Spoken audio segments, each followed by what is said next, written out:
আসসালামু আলাইকুম প্রিয় এসএসসি 25 পরীক্ষার্থীরা। তো তোমাদের জন্য তিনটি সুখবর রয়েছে। তিনটি সুখবর কি? এবং তোমরা যারা 25 সালে এসএসসি পরীক্ষা দিয়ে পাশ করছো, তোমাদের মধ্যে কিন্তু এখন সাধারণ বৃত্তি, মেধাবৃত্তি, একই সঙ্গে আরো অন্যান্য বৃত্তিগুলো কিন্তু প্রদান করা হবে। তো ভিডিওটি তোমরা সম্পূর্ণ দেখো, কি কি উপবৃত্তির জন্য আবেদন করতে হবে এবং কোনগুলোর জন্য আবেদন করতে হবে না, টোটালি কিন্তু এবারের মতো বিস্তারিত জানাবো।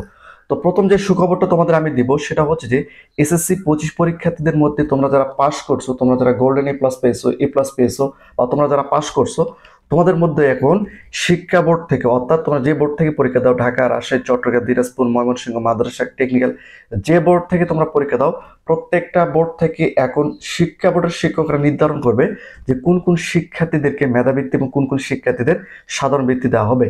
এবং তোমরা যারা এ প্লাস পেয়েছো, তোমরা কিন্তু মেধাবৃত্তি পাবা, মোটামুটি ভালো অঙ্কের টাকা তোমরা পাবা। এখানে তোমাদের আরেকটি সুখবর বিষয়টা উল্লেখ করি, তোমরা যারা এই উপবৃত্তিটা পাবা, শিক্ষা বোর্ড থেকে উপবৃত্তি টাকাটা পাবা, তোমরা কিন্তু যে কলেজে ভর্তি হবা সেই কলেজের সকল প্রকার বেতন থেকে তোমরা কিন্তু মওকুফ, অর্থাৎ কোনো প্রকার তোমাদের বেতন দিতে হবে না, কলেজে বেতন দিতে হবে না। এটা কিন্তু শিক্ষা বোর্ড থেকে নোটিশ আকারে প্রকাশ করবে। এই দুটো সুখবর তোমাদের জানিয়ে রাখলাম, কারণ শিক্ষা বোর্ড থেকে অতি শীঘ্রই কিন্তু তারা এই মেধাবৃত্তি এবং সাধারণ বৃত্তিটা প্রদান করবে।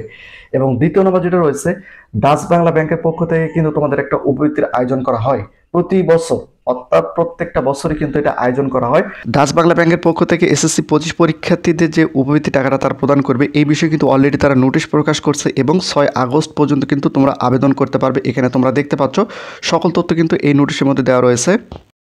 সেখানে কিন্তু তোমাদের আবেদন করতে হবে, সর্বনিম্ন যাদের 4.85 রেজাল্ট থাকবে তারা কিন্তু এখানে আবেদন করতে পারবে।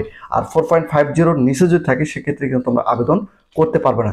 এখানেও কিন্তু হিউজ পরিমাণ শিক্ষার্থীদেরকে উপবৃত্তি টাকাটা দেওয়া হয়ে থাকে। একই সঙ্গে ইসলামী ব্যাংক থেকেও কিন্তু অনেক ক্ষেত্রে দিয়ে থাকে, এবং প্রধানমন্ত্রী শিক্ষা সহায়তা ট্রাস্ট, সেখানেও কিন্তু তোমরা উপবৃত্তির জন্য আবেদন করতে পারবে।